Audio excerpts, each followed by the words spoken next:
ظاہر ہے کہ ہم نے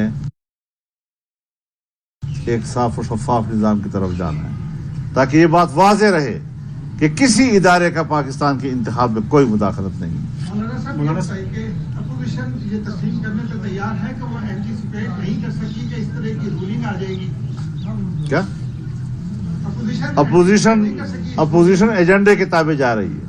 ایجنڈے پر لکھا ہوا ہے عدم اعتماد, اس کے مطابق ووٹنگ ہونی چاہیے تھی.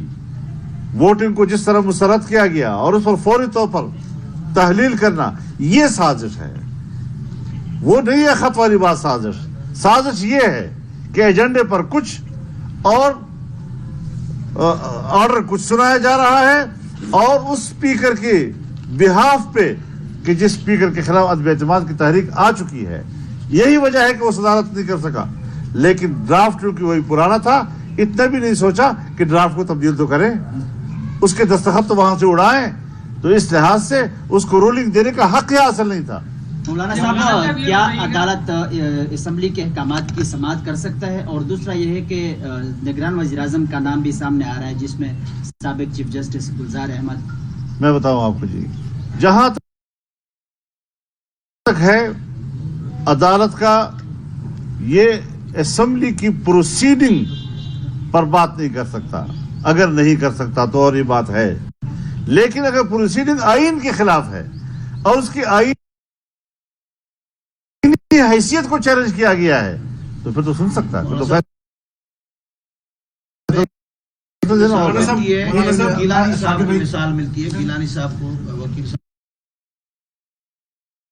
صاحب کھڑے ہیں کہ جب سزا آئی تھی تو اسپیکر فہمیدہ مرزا نے اس کو ریجیکٹ کیا تھا, اس کو شوکاز ہوا تھا اور نوٹس ہوا تھا توہین عدالت کا. یہ رات جو اٹارنی جنرل رہے تھے اس وقت کے, انہوں نے ٹی وی پر آ کر کہا ہے کہ عدالت کر چکی ہے فہمیدہ مرزا. میں یاد کرتا ہوں, میں نے کل خود ایک انٹرویو میں اس کی مثال دی ہے.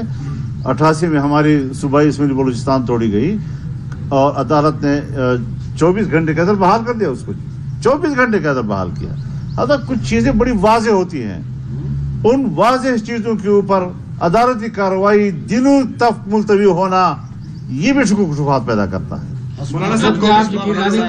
ہمارا حسب قانون آیا, اسمبلی نے پاس کیا, لیکن یہاں پر پہلے کہا گیا اور جنرل مشرف بنفس نفیس اس کے خلاف کیا اور عدالت نے کہا یہ 4 چیزیں اس قانون سے باہر کیے جائیں.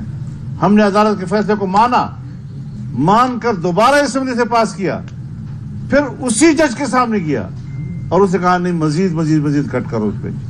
اب آپ مجھے بتائیں کہ ہمارا اعتراض ویلڈ تھا کہ بھئی آپ تو سن چکے ہیں اس کو, آپ تو کہہ چکے ہیں کہ اس میں 4 نکات بنیادی انسانی حقوق کے خلاف ہیں, اب دوبارہ کس سے سن کر مزید آپ کو عقل آ گئی ہے. تو یہ تبصرے اس وقت اس پر ہو چکے ہیں اور اس بل کو جو اسمبلی نے پاس کیا تھا اس کو بےمانی کر کے رکھ دیا. مولانا صاحب, آپ کہہ سکتے ہیں آپ یہ کہہ سکتے ہیں کہ جو کچھ کل ہوا پارلیمان میں, ان کو کسی اسٹیبلشمنٹ کے سہارے کی ضرورت نہیں, اس کے بغیر ہوا ہے. اس کو صاف ہونا چاہیے.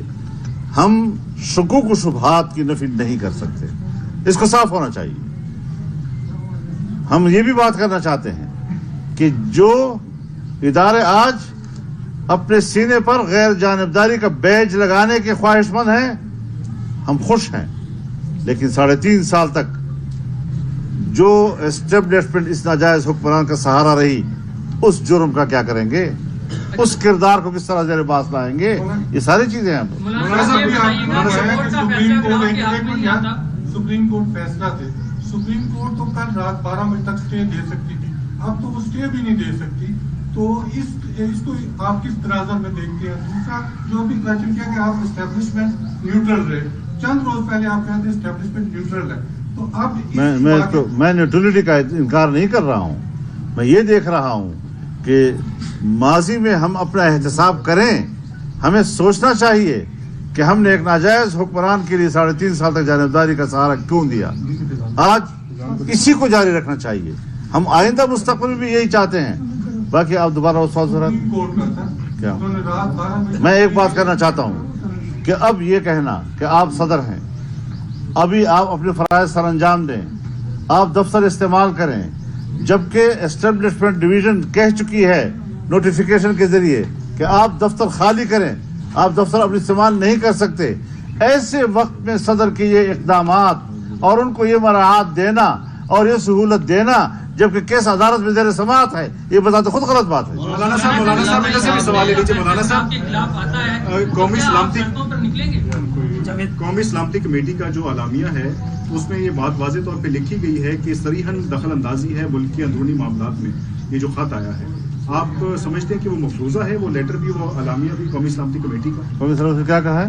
انہوں نے اس میں لکھا ہے کہ بلیٹنٹ انٹرفیئرنس ہے پاکستان کے انٹرنل میٹرز کے اندر. ایک ہے انٹرنل میٹرز میں مداخلت, جی. ایک ہے سازش ملک کے خلاف, ملک کو تباہ کرنے کے خلاف, کسی حکمران کو مارنے کے خلاف, قتل کرنے کے خلاف, اس قسم کی چیزیں.